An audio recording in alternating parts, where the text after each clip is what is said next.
Welcome to Gadara's Voices of Change podcast, where we delve into the organizations, stories, strategies, and innovations driving positive social impact across the globe. I'm your host, Missy Peck, Senior Director of Global Engagement at Gadara.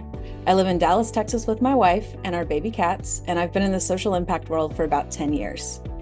In each episode, we bring you insightful conversations with changemakers and industry leaders who are reshaping the landscape of social impact, community engagement, and volunteerism. In this episode, we'll unpack the psychological benefits of volunteering and delve into research that highlights the profound impact of successful employee volunteering programs. We'll discuss how corporate volunteering boosts mental and emotional health by fostering an employee's sense of purpose, community, and fulfillment. Our special guest, Dr. William Fleming, Research Fellow at Oxford University's Wellbeing Research Center, will share his insights on how volunteering improves mood, reduces stress, and boosts employee retention, engagement, and loyalty. Join us to learn from his research findings and explore how volunteering is a new frontier in employee well-being. Well, welcome, William. I'm super happy to have you here. To start off, I would just really love to learn from you how you got where you are. What led you to this area of research on work and well-being? Yeah, thanks so much for having me, Missy. Well, I guess I got here from a couple of different routes, really. The first is that I've always been passionate about health and improving people's lives, and this kind of has always led me, this led me down this route to be especially focused as a researcher on well-being, sort of all that's good in people's lives. So I had a kind of natural dispensation to be concerned about this. But then also my training is as a sociologist, and one of the maybe the main topic that's been covered in sociology over, it's a discipline that's maybe 150 years old, is work, labor. So I think there's, kind of natural alignment there. I've always been concerned about, how good people's lives is, and then this sociological interest in work kind of combined. And then really, why I'm here to talk to you today is because of some research that I've done looking at specific practices that can improve how people feel at work and how they experience their jobs.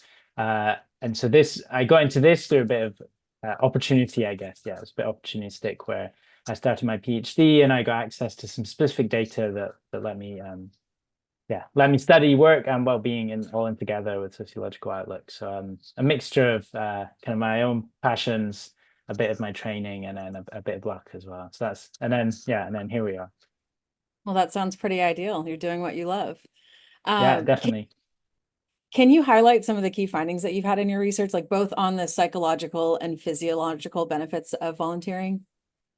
Yeah, for sure. So I think I guess it maybe helps to explain a little bit about how I ended up looking into employee volunteering. So, I said that my interest is in work and well-being, and really I was seeing so many different practices and various organizational interventions advertised in the name of employee well-being, but I was feeling increasingly cynical. I was sort of feeling, I'm not sure if these are actually going to do what they say on the tin. So then I started, yeah, exactly. That's kind of what I was thinking. So then I started to look at a few different kinds, so I began a study that was going to try and evaluate lots of different kinds of practices. And as I started looking into this, I had a sort of data set which I asked about lots of common strategies that I can touch on. And as I was going through, volunteering came up, and it didn't immediately strike me as something that is about improving how people feel at work and their stress levels and this type of thing. But actually, when I looked into it, it really was. It was about trying to change individuals' behaviors. It was about trying to get them to engage in their organizational life, in their work, and externally as well. So I think it fit really well in my study, which sort of individual level practices, which is a bit technical sounding, but really is trying to improve well-being by changing the workers' behaviors and mindsets and this type of thing. And so in this study, I took some data from about 50,000 employees over 250 companies in the UK, and did some sort of data wrangling and balancing to evaluate these programs. And volunteering is really the only one in this study that showed some benefit. So this was comparing it to things like mindfulness programs, sort of digital wellness app type things, stress management training, time management training, these kind of popular initiatives that get thrown around by well-being and HR teams. But actually the one that was showing up is bringing benefits for a variety of kind of indicators relating to subjective well-being, mental health, and people's evaluations of their job. It was the one that was, that showed signs of promise, really. And yeah, again, in a study where there's lots of null findings, findings of no benefits, to have one specific intervention showing positives, I think, that was really interesting. So that's really how I got here and became interested in volunteering as a workplace practice. That's super interesting. So you're saying stacking up some of what you would probably think of as more impactful for well-being, like mindfulness practices and, the well-being apps and things, stacking that up to volunteering. Volunteering clearly stood out as having a true impact versus a null impact. Yeah. So it was, I guess, in some ways it's surprising, and that, I've been lucky to get quite a lot of press coverage of this study, and in lots of the headlines it's kind of framed as a big surprise, but I wasn't super surprised. I think lots of these popular strategies, they don't really engage with people's working conditions and actually how the experience work. They just try and improve how people feel in sort of isolation from actually what's going on. Whereas I think volunteering has got lots of opportunity to change how actually people experience their job, whether that's by enhancing the sort of impact that they can have, making the work more meaningful, teaching new skills or new relationships, or even having a break from every day of your job, just whether it's every week, couple of weeks, or over a long period of time, actually just getting to do something different. It can feel good. Yeah, it's fascinating to see the validation of more than a feeling, data to actually confirm that connection there. I want to drill in a little bit on a particular thing that I know, like me as a leader, I'm always, supporting my employees on and helping them, to focus on this so that they're more whole and more well at work. And that's stress levels. That's such a big factor for how an employee's day goes. Like, especially when you've got a mix of like hybrid, remote, in office, like stress manifests in different ways. So what did you learn about volunteering and how that helps with mood and stress levels? Yeah, so I think that the sort of last point there I mentioned on it can give you a break from the everyday. I think that's one part of it. But I think more importantly, when we think of the sort of main theoretical models of actually what stress is the output from a kind of lack of balance between what we call the job demands and the job resources. So it's the kind of expectations you've got to do, the tasks, the hours you've got to put in, all this kind of thing. The cognitive skills that you need, that's the demands, whereas the resources are what you've got to cope. So that's your training, your colleagues, the amount of time you've got, the amount of energy you've got. And if you don't have a balance here, that's when you feel stressed, really. So I think volunteering, it can enhance your resources in multiple ways. So it might be by actually teaching new skills, might be by sort of tightening those relationships to your colleagues, or it might be sort of, if you feel like your job has more meaning, there's a sort of greater engagement and a greater enthusiasm and kind of passion for the work as well. So it enhances the resources here, even if it's maybe not getting the demand. So I think, there's a couple of ways that can help address stress, really. Yeah, and when you think about the kind of classical ways you would tell somebody to reduce stress, like go take a walk, take a moment, get away from work, step out of it, escape it for a little bit. It's interesting with volunteering because yes, you're getting away from the work, but you're getting away from the work with your colleagues in a way that's still associated with your work. So then you're having that great experience away from your regular work that's actually, related to your work.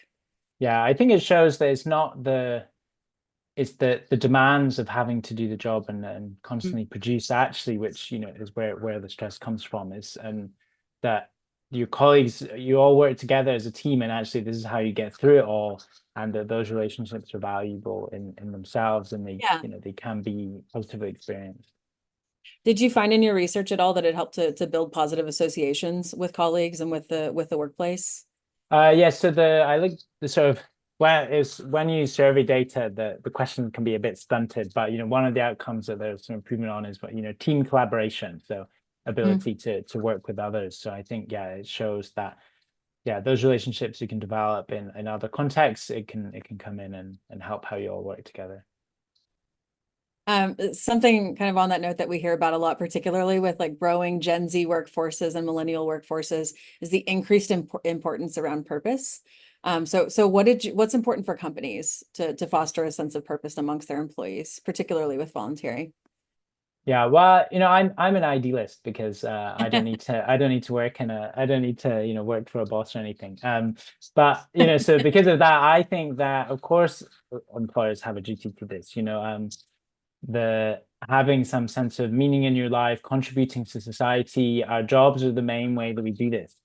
We're part of the economy, we're ensuring that everything keeps spinning. So it is probably the most meaningful thing people do for the world, but that's not always clear, and it can also be sort of taken away if people if jobs lack meaning and they seem personal. So I think there's a bit of a kind of ideal, yeah, maybe more utopian idea before there. That obviously that's what I think, but I know that that doesn't really fly with, if you're a hard-nosed business executive, yeah, idealism is nice, but it doesn't it's not really yeah, it's a nice idea. But I think increasingly the academic evidence is actually showing the business benefits of increasing meaning at work and increasing feeling like you have a sense of purpose at work. We know that these um employees that feel this are able to work more efficiently, they can produce more, they can stay in the job longer. So I think there's a clear business case there for caring about this, as well as it being a nice idea. So there's something to please the benign and the more hard-nosed there. Yeah, I think that's an important distinction because you're obviously like pursuing your dreams. I work in volunteering and social impact. Like we have a blast at work organically, and not everybody has that. Yeah. So yeah, I think volunteering helps them to like have a really good time and have fun at work. Yeah, definitely. And so yeah, and join and help you understand that, oh, you are a part of, the economy is everybody all kind of chipping in and doing different bits. And that's not always clear, but there's ways that we can help people draw those lines together. And there's also big benefits for the people doing the jobs and for their employers from actually joining those dots. Yeah, and in some of the more advanced programs that we see, the employer is very clear on what their purpose is, and those volunteer efforts are, centered around that purpose. So everybody just has this collective purpose that they get to feel good about together. I think that can, really increase your sense of purpose in the workplace. Yeah, I think I definitely agree. It seems to me that the best chance for success is where volunteering opportunities actually line up with the sort of overarching aims and purpose of the organization, and also kind of match the values and the skills of the employees. I think that, right, if it's just some, it's nice if it's something completely different. I think that can bring its own positives, or it is a big change. Maybe it's separate.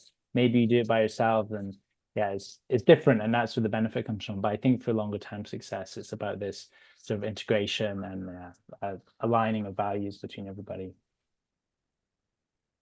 Earlier you mentioned the more, I would say, traditional mindfulness programs and stress training and things like that and well-being apps, and those not comparing when it came to volunteering in your research. Would you advise that companies shift away from those things? Uh, yeah, this is actually a question I've been asked a few times, and I think can be a bit polemical, and some of my research can come across a bit iconoclastic in that regard. I think I would not recommend those more traditional. Well, I think so. With my colleagues in Oxford, we put together a document called the Work Wellbeing Playbook of workplace interventions. And so this is with the World Wellbeing Movement and my colleagues in the Wellbeing Research Centre. And there we've done a huge review of all the academic evidence, and we've compiled it all, and we pulled out different recommendations from how we can improve employee wellbeing. And most of those recommendations are about how we can improve people's jobs, how we can enhance their autonomy, how we can make jobs more meaningful and more aligned to people's sort of family responsibilities and work-life balance and this type of thing. And so this is really the types of programs that I think organizations should be doing. They should be making jobs better.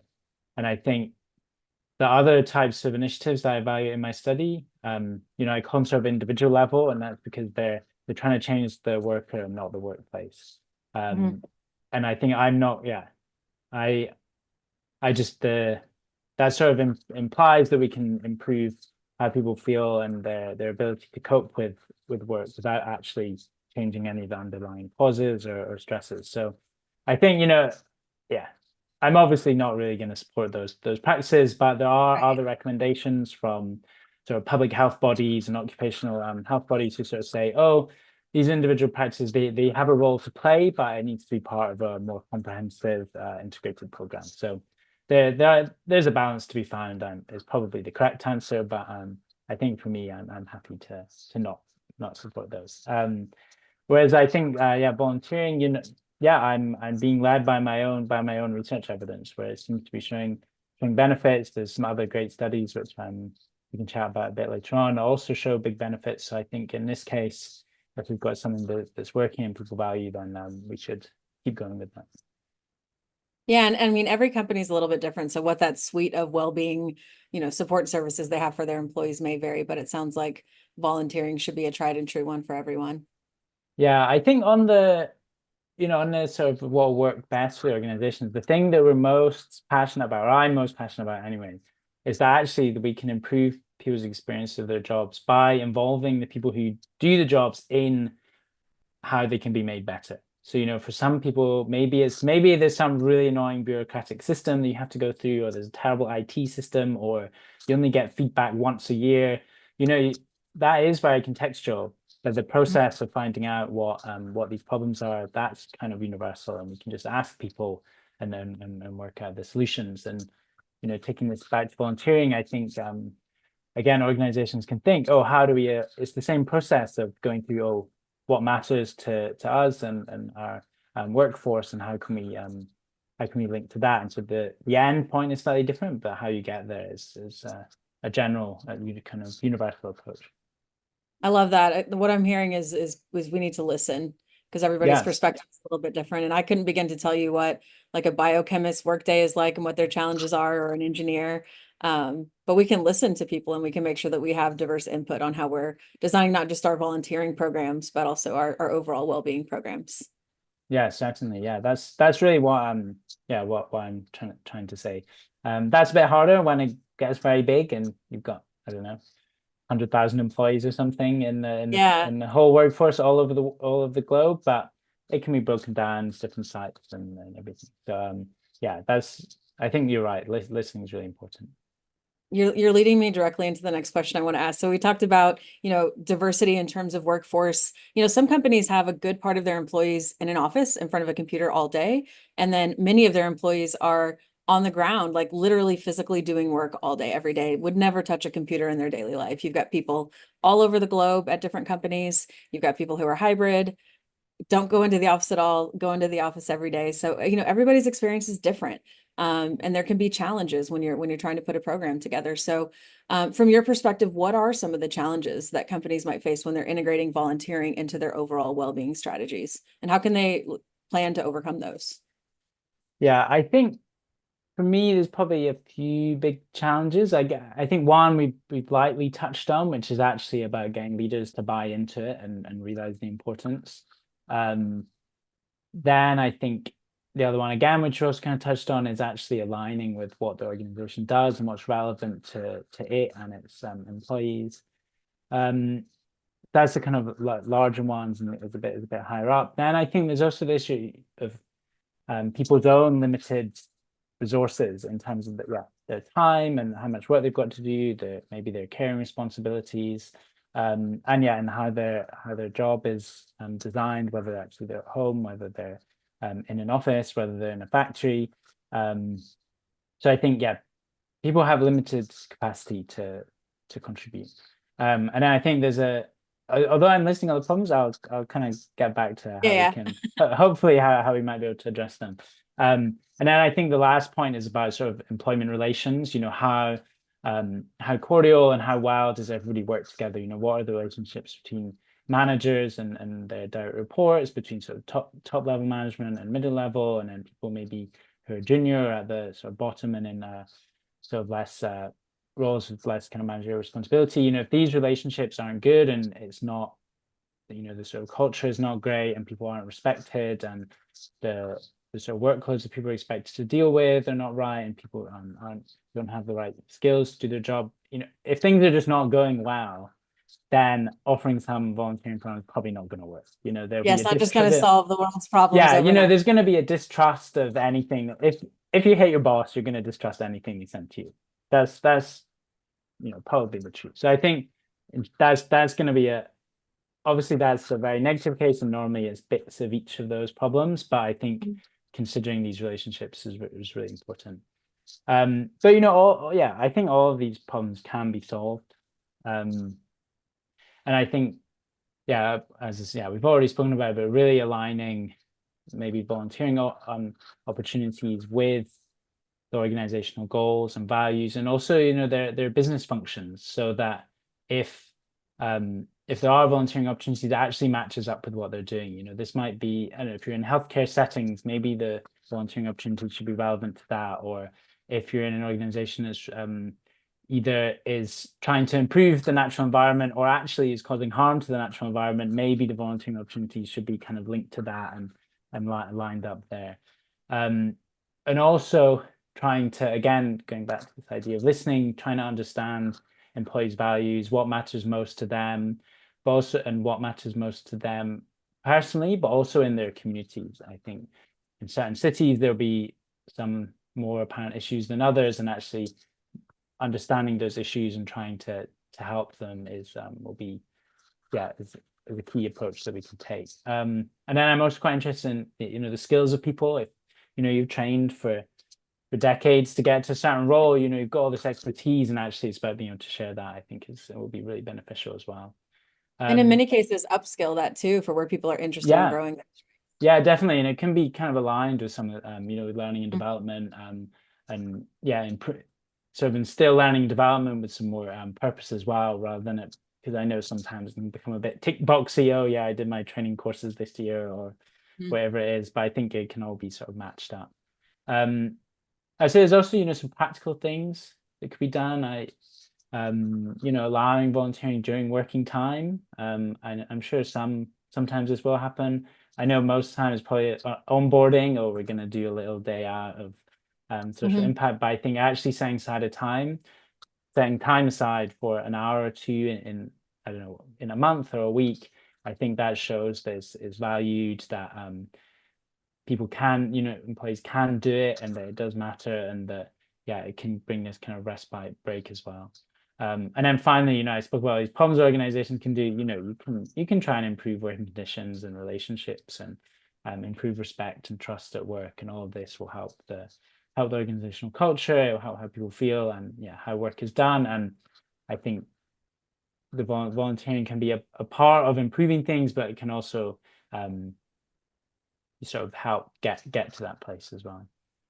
Yeah, and some of these are big, complex problems to solve that take time. But I think centering back to the listening piece, and not assuming what your employee workforce wants to do. Like, you may have people who work at a computer all day. That doesn't mean that's how they want to volunteer. They may want to go outside a little bit and do something totally different that's outside of their normal day-to-day. But yeah, no, the listening piece that you mentioned, I think is really critical. One other thing I wanted to drill in on, this is such a relevant and often complex challenge for companies when they're trying to either grow or roll out a brand new volunteering program. You mentioned leadership involvement. Can you share a little bit more about what good looks like with leadership involvement? I think probably for me, the most important thing probably to do would be to see your boss there doing it as well. And I think it can be seen as an opportunity to level some of these natural organizational hierarchies.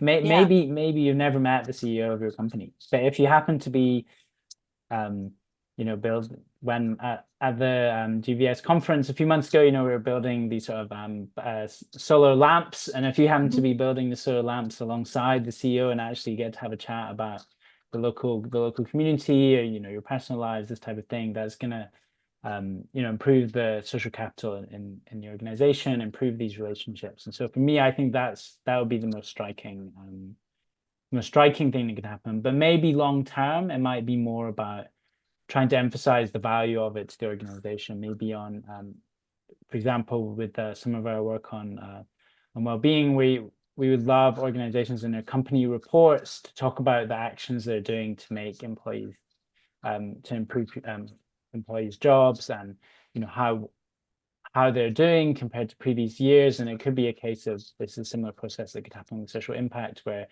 actually it's reported externally, it's reported internally, and actually the successes are celebrated. So yeah, it might take a bit of convincing, but hopefully some of the kind of business case arguments that we're discussing today can help get there as well. Yeah, and we often see that manifest as it's very clear on the company website. It's very clear in the ESG report they put out every year that this is critical to the business. They hear messaging from top leadership about that, but the point you made about physically seeing them volunteering alongside them, I think that's incredibly impactful. And I think that can turn somebody into from a casual volunteer to a lifelong volunteer, like having that kind of catalyst in their volunteering experience. But the other thing you said about their boss, I think that's one that's easy to miss, depending on the employee. But for most employees, I think what their manager tells them is important. Like that's the true life for them. So when there's a volunteer time off policy and your actual boss is saying, "Hey, go volunteer," and that's part of, your normal work conversation and your dialogue, that can have an even bigger impact than, seeing the CEO say that it's important to volunteer. Yeah, definitely. I think one of the challenges is there's quite an interesting paper on volunteering in the US, and one of the challenges is actually around stigma of participation, whether because you're, I don't know, shirking work or avoiding responsibility. That is actually a big barrier to overcome, and I think that there's steps can be taken to address that. Definitely. So looking to the future, what do you see as the future of corporate volunteering in the context of employee well-being? I think for me there's two avenues which are the most important. I think obviously I'm here talking with Gadira, so I think the kind of these digital platforms are one way to really move it forward. I think this offers real flexibility both for organizations, as you say, trying to align values and purpose, but also for employees and allowing to match with what people want to do, but also around the time constraints that people face.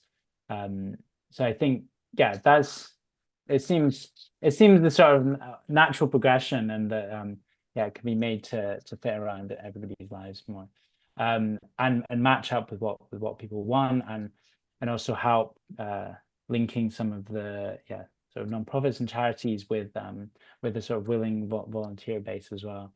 And then I think the second avenue that I'm especially interested in terms of how we can improve people's experience of work is really skill-based volunteering. I touched on a little bit, but matching up people's experiences with and helping using those skills and applying them in other relevant settings. So because I think we could consider pro bono work that lots of professionals do as volunteering. I think if you're an accountant and you help the small local charity with their tax returns, I think that's a good example. Or if you're a lawyer who does pro bono work, I think this is all quite important, and actually is a way of enhancing the value and purpose of your work. There's maybe not there's very close to what you normally do and uses your skills, and there's not so much external. So I think for me, I think there's going to be a lot of benefit in that kind of line of volunteering. We could talk all day on a whole separate podcast about skills-based volunteering. It would be such a blast. Yeah, well, hopefully I can. Hopefully in a few years I'll have another study on that, and then maybe I can come back and we can talk about it. So I know you're, deeply ingrained in the academia of this. Can you share some studies of successful employee volunteer programs that have really shown the benefits to employees? Yeah, I think there's really two studies that two sort of seminal studies which have made a bit of a splash in this area. One was about 10 years ago, and looked at lots of different kinds of volunteering, but was really the first one to look over time to link up your volunteering activities with things like sort of job engagement, and how meaningful your work was. And this was in multiple organizations in the US, and just really showed great benefits. And I think the first was this kind of link from volunteering to what you call job absorption, which is really how engaged you are with your day-to-day work. But then this leads downstream to improvements in task performance and a reduction in counterproductive behavior, lots of kind of weird technical management business studies speak, but this is basically saying that it helps people improve people's subjective sense of their performance and their productivity, really. But also the improved people's citizenship behavior. So actually the workplace volunteering, helps people be better people in their communities and in the world. So Feel that, yeah. yeah, so that was quite a seminal study, because lots of research uses survey data and doesn't really track things over time. But this study by Jessica Riddell, it really did. So I think that was really exceptional. Then more recently, some research at Columbia Business School really wanted to look at the question of retention. And so they got all new employees at a huge bank in Latin America, and it was just a 1-day sort of social impact training where they went into schools, and then they tracked it over a long period of time, over a couple of years. And and they showed that actually people who, and they did it as a proper randomized trial, which means you can control for the likelihood of selection, which means people who want to volunteer are going to be the ones who do it, and the ones who don't. Right. So you kind of randomize the access to this training, onboarding, social impact day. And actually, people who did participate were 50% less likely to leave their job over the time span of the study. So, this does give really clear business benefits for this kind of activity. And this was like a one-day activity. And it's so simple. It's what loads of organizations do. One activity, and it had that impact over a day. time? Yeah, one day. So, and that's the benefits it brings. So I think if continued engagement and continued practice, I think will certainly bring greater benefits and really help improve people's alignment with the organization and how they feel at work. So I think these two studies, I think they're really the two landmark studies in the field that can really cement the business case and also the benefits for employees. Okay, so super smart scientist question for you on how to practically apply this. So we work with companies who want to do that. Like they want to be able to say volunteering impacts retention in this way. We know we've assigned this coefficient as a, loss amount when we have turnover for an employee. And this is how much volunteering saved us this year, for example. What things do they need to consider when they're putting something like that together? Is it as simple as these people volunteered, these employee IDs, look at it a year later, who's still here? Is it as simple as that, or should they consider other things so it's a more true experiment, if you will? Yeah, it's a little bit trickier. So I guess what you kind of need almost a workforce that's not all been engaging in it. Because what you need is a sort of counterfactual, what would happen if, how can we know what would have happened if these people didn't engage in the volunteering? So with this social impact day, you randomize. So actually half of them don't do it. So you start off where not everybody has access, and you need this point of comparison to compare. But then rather than actually comparing who participates and who doesn't, what you need to compare between is the people who were allowed access and the people who weren't. And then that sort of covers because you're trying to eliminate this selection effect where you can give it to half the workforce, but maybe only half of the ones that are allowed actually go and use it. And so you're just really getting this, a selection. People that want to do it are already more the socially engaged people, and maybe people who already volunteer are much more likely to do it, and you can't really disentangle that. So it's about this. So randomizing the invitation to participate in volunteering, and then comparing between those who are invited and not those who just actually chose to do it. So that's the trick. It doesn't quite get there, but that's the best way to do it.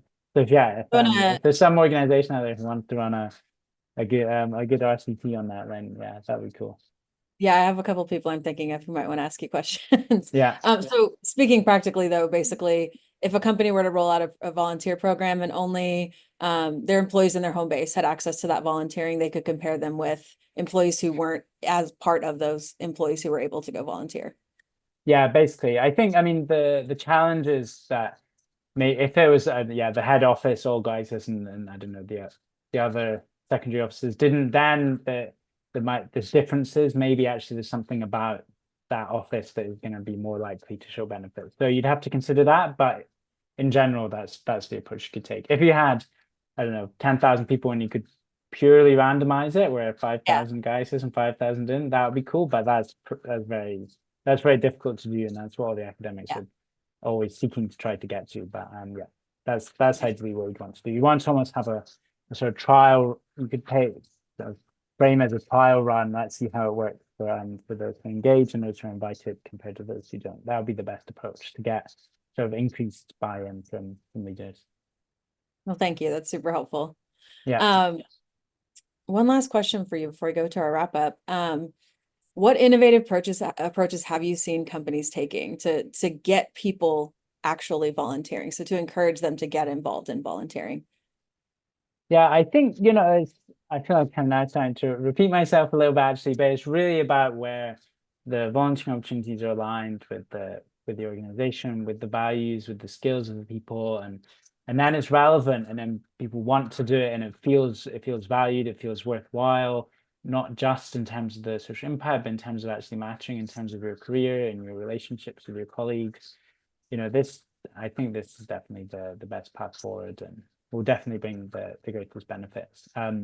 And I think, yeah, it means the social impact is relevant to what everybody's doing, and doesn't feel as sort of random. It feels as though it's actually a part of people's lives. Probably separate from your actual research, but curious if you can give some explanation around a phenomenon we see in volunteering, and that is the t-shirt. In my experience, nothing gets people more revved up about volunteering like having a volunteer t-shirt.